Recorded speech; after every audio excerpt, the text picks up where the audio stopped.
So I called Security Council meeting. I said, come and follow me. I will show you security. They said, what do I mean? I said, no. I think we're fighting security. They come, let me go and show you insecurity. They don't understand what I said. I said, look, I will show you security, so I will fight it. When we got there, look, they couldn't believe it.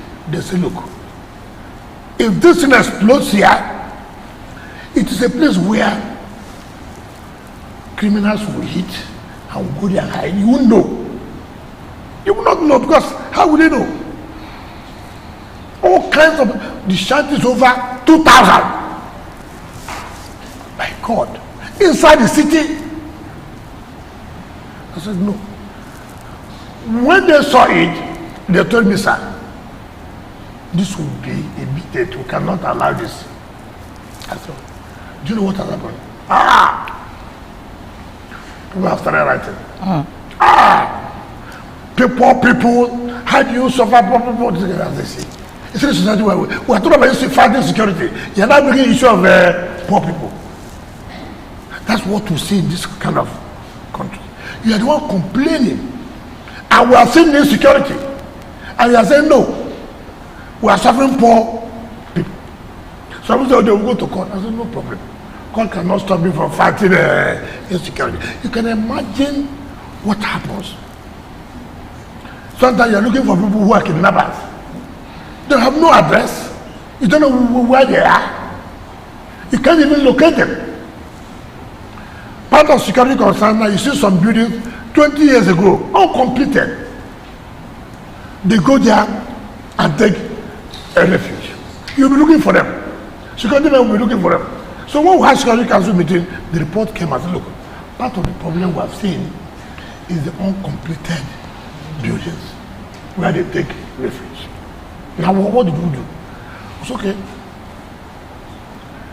We will announce that go and clean up your Jaridu later, else we'll bring it down. But we can't allow it. It's not possible. There's no amount of grammar you will speak. We're talking about saving of life and property. And we cannot, because you say, oh, all your life saving, you put it for criminals to take over. No, we won't allow that. All right. Quickly, sir. Concerning hospital land scarcity in Abuja, because this will interest you. Hospital land scarcity in Abuja. What do you mean hospital land scarcity? But that, you know, companies or people, particularly investors who are desirous of investing in hospitals, they don't get it. And they said the reason is this. Many people have been allocated hospital lands through their phantom hospitals for decades. Now what they do is that they don't have existing hospitals and they are now ready. They are not ready to build. These allottees are hawking the lands for billions of naira to those who have the means to establish those hospitals. You see, that's one thing. Is there a way of? Excuse me. Who says where hospital land will be? I think in the master plan there are some areas. Master plan is done by who? By the FCT. By government. Yes. It's when people sit down and say, oh, this is hospital land. I should be not conceding that it was so. Do you know whether government had decided not to use that place as hospital and have provided? You see, they say you want to invest that they don't have land. Assuming that place even as the hospital land, doesn't mean that as an investor, you move down to the place and start building because you're an investor. Is that correct? Government has to allocate to you where you will put your investment. Government will say, here I've been designated as this and this and that. Government has said, look, we are thinking of this place, but we have changed our position. We will now be doing it in the other side. Investors, you want to invest, come to this area. The areas that have been earmarked before as what do you call it, burial grounds. But government have moved it out. So now it's no longer necessary in this place. We'll do it in so area. People sit in their houses, decide what government should be able to decide. About land selling is, let me tell you the truth. What I see in my office, it is not people just come. How many people who ask for land in this Abuja that don't go and sell it? Land speculators. You see, if 2,000 now apply for land, 1,900. That's That is the truth. That is the truth. You said you see, but again, it's a system. I have relevant correct. question. You get a fight, and you ask yourself, must you fight in everything? But you just don't lose focus. There are things you should be focused so that they don't distract you. Well, there's a So how time. do you work? Let me break this quickly, sir. Okay. I think we'll pull our questions. Yes, you know, Yeah. over 317 kilometers of roads have been completed or ongoing in satellite towns, out of which 221 have been completed. You know, but all of these roads have also come with some kind of menace. We're beginning to see car racing on the roads, constituting risk to other motorists. Sometimes car drifting, and you know, even people driving against traffic. Second question on this same one is that the infrastructure development in Abuja, you're getting a lot of praise from landlords, but it's also coming at a cost. Rents are going up. Would there be some kind of legislation introduced by your administration to help regulate it while also maintaining legislation is done by the National Assembly. But you can push a bill in. Oh, but let me tell you. The first question, sir. Can I answer? Go ahead. See, my problem is that as you do one problem will come up. But let me just tell you. Let me tell I was you. hoping we'll pull our I'm questions together. So But I will forget. might just have- Car racing. One good thing today is at least there's road. Before there was no road for you to have car racing. So that tells you government is working. But should you allow it? Car racing is allowed where there are no residents. You don't do car racing in residential areas. You know the security implication. It's very dangerous. And that is what we are working on now to stop. But if you are doing car racing in highways and the rest, you can't stop it. It's part of the beauty. It's not only here that you have car racing. But the good thing again is that those who love it will have made provision. Good roads, motorable roads, long roads, you know, that which you don't have before, which this administration have been able to provide. So we're going to stop that, right? That we are setting up committee to make sure, tax to make sure that we don't allow that. Then you talk about the what's it called? Rising rents. Well, assuming real estate is not coming, assuming development is not coming, what would have happened to house rent? How will it crash? It will skyrocket because there are no houses. But the more you have houses, it will come to a point that it will reduce. That is the truth of the matter. No, it does. Let me tell you why you think so. Can I tell you why you think so? Because there have not been infrastructure to the satellite towns where people will go and live.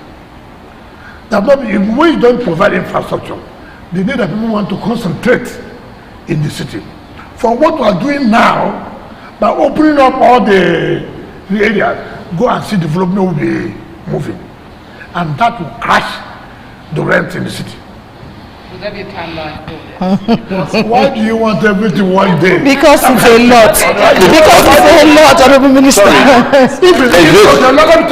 That's also how advert rates go up. Nobody has talked about that. Nobody has talked about how you sit down and increase the advert. You don't talk about it, but it affects the common man. Okay, let's look at let's look at this indiscriminate rock blasting in the FCT.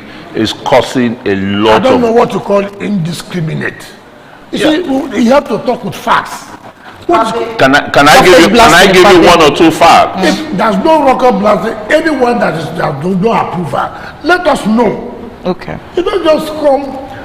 I mean, Omnibus, rocket man. So all the blast links in FCT, you've approved. You've approved. What I'm trying to say, first of all, by the time that Gilmore was working, exactly, I remember a senator called me, sir, that his house is shaking. I said, well, because of your house now the road will not be done. It's a rocky place. And the rock has been blasted for the road to pass. That's a public use. I said, you that built. Do you understand me? Sometimes we don't take into cognizance about tomorrow's development. Because development hasn't come as at time started building. Not knowing that roads will pass there, but in the master a plan. So all we did was to call the company and the senator as well.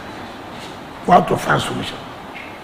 And the company agreed to do in such a way that it will not affect the structural. But it will be difficult for me to stop that kind of construction where everybody will benefit simply because you as an individual is affected.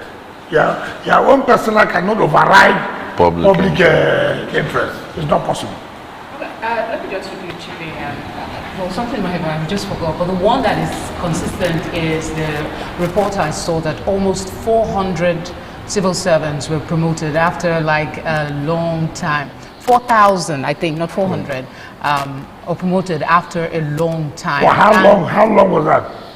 I think, I don't know the specific number of years. You should have found that. But what they're asking for is the arrears. Where I'm going with it, yes. it's a good thing. Yes. And the plan, from what I read, is that this will continue. So the question I'm going to ask is, what are further plans for civil servants going forward? For that plans how? The promotion arrears. That's what the issue has been. The promotion arrears that hasn't been paid in full. So while they're commending the fact that this 4,000 promotions happened, promotion arrears haven't been paid. There are people who are not grateful in life. And they cannot be grateful. It's not ending. No. Let me tell you something. You see, these are the things I don't like. You are in a system where there was no promotion at all.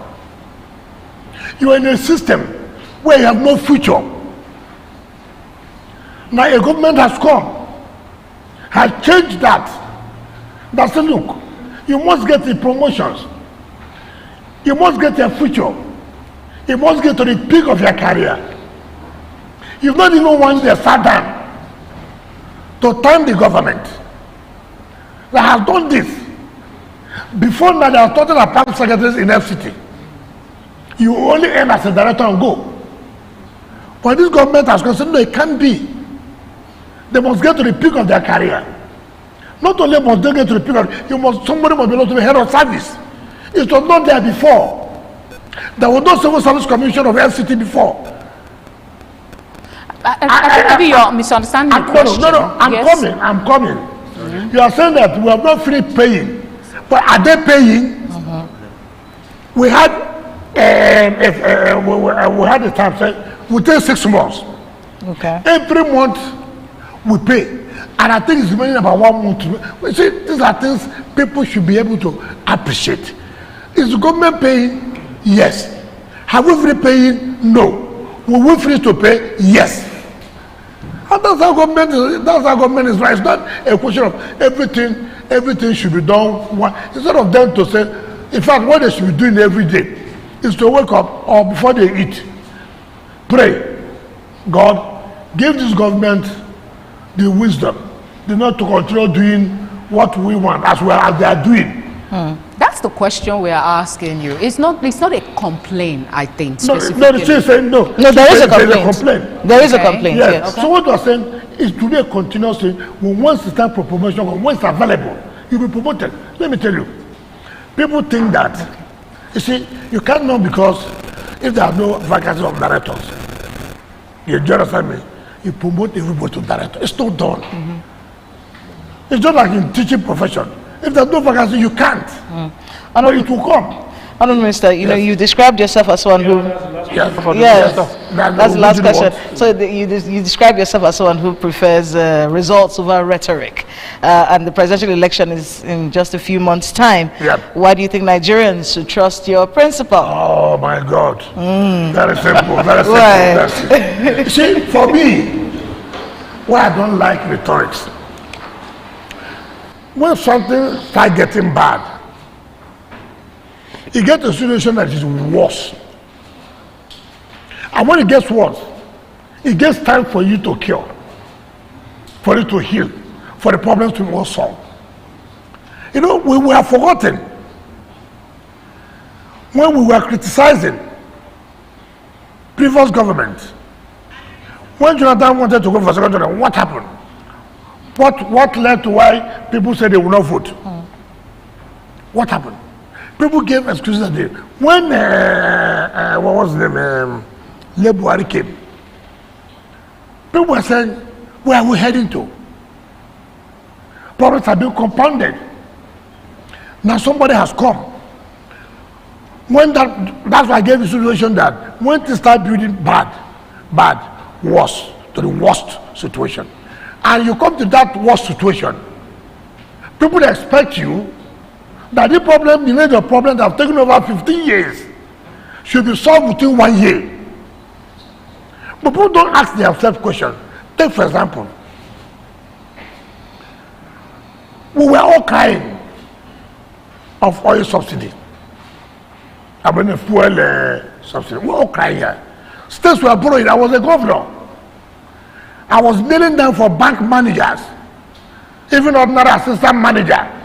Sometimes they will see me, they will take their back door and go away. A governor will be looking for. Why? The fuel subsidy was a canker one. Over 3 trillion for a month would go. Now, somebody came who has had it, even though he was not in government or experiencing, but he knows it's correct. And he said, listen, it has to stop now. And it stopped now. Money has been made available. Some nationals now have money. Nobody now owes pensioners. Nobody goes to the bank again to borrow money to pay salaries. Money has been made for infrastructure. Now, for me, when the government tells me I will do this, no decision can be 100% right. But what makes leadership is the ability for you to take a decision. After we were here, so many presidents said, this fuel subsidy is a scam, this, that. But nobody had that, to me, nobody had that authority, the political will, to say, okay, if this is bad, let us stop it. Giving credit there. More money has come. 2, to put an economy together with use of short period, economy that has been bastardized. It's not where you did that to say, God Almighty, this man who is God, heal him now. No, it's not done that. It takes time, but it will be a hot thing. I prefer a candidate that I know what he says is what we do. I can tell you. Can I compare to you? I can tell you. I know Peter Obi very well. I know him very well. And you see, what I don't like is people playing to the gallery. What I'm not used to, what I don't do, or what I've not done, I won't do simply because I want to be in power. I was a governor. I've never attended birthday parties in the IDP camps. I've never. I was a governor.